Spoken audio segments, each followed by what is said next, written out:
بسم اللہ الرحمن الرحیم۔ السلام علیکم دوستوں، فرشتوں کا واقعہ پارٹ 2۔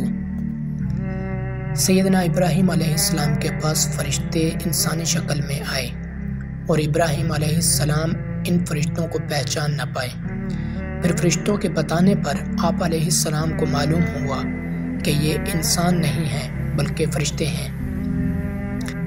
سیدہ مریم علیہ السلام کے پاس جبرائیل امین علیہ السلام انسانی شکل میں تشریف لائے تھے، اور جبرائیل امین علیہ السلام سوائے 2 مرتبہ کے ہر مرتبہ نبی کریم صلی اللہ علیہ وآلہ وسلم کے پاس انسانی شکل میں تشریف لائے۔ فرشتوں کی طاقت۔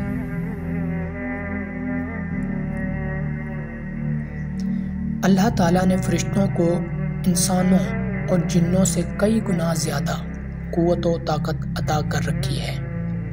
حضور نبی کریم صلی اللہ علیہ وآلہ وسلم نے جب طائف کے مقام پر وہاں کے لوگوں کو اسلام کی دعوت پیش کی تو آپ صلی اللہ علیہ وآلہ وسلم پر وہاں کے لوگوں نے ظلم و جبر کی انتہا کر دی اور حضور نبی کریم صلی اللہ علیہ وآلہ وسلم کو لہو لہان کر دیا۔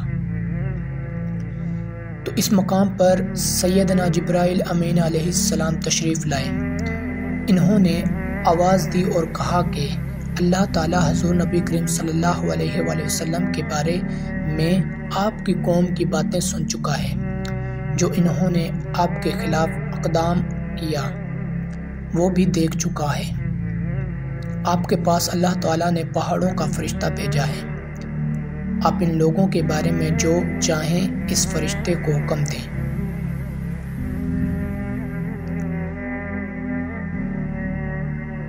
اس کے بعد پہاڑوں کا فرشتہ مخاطب ہوا۔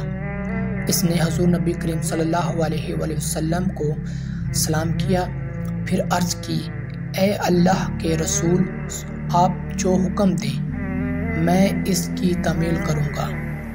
اگر آپ چاہیں تو میں دونوں طرف کے پہاڑوں کو ان پر لا کر ملا دوں جن سے یہ پس جائیں گے۔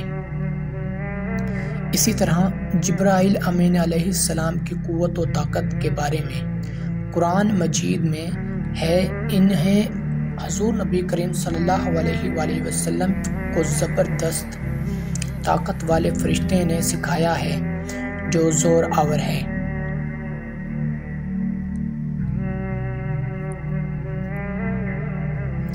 فرشتوں کا نظم و ضبط۔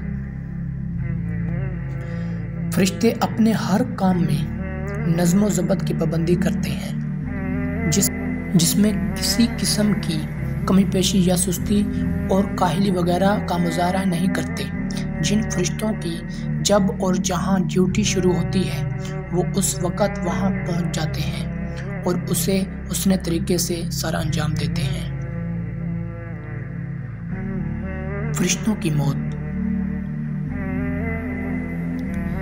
جس طرح انسانوں کی پیدائش اور موت کے مختلف مراحل ہوتے ہیں، فرشتوں کے لیے یہ مراحل نہیں ہیں، یعنی دنیا میں نئے انسان پیدا ہوتے ہیں اور پہلے موجود انسان فوت ہوتے رہتے ہیں۔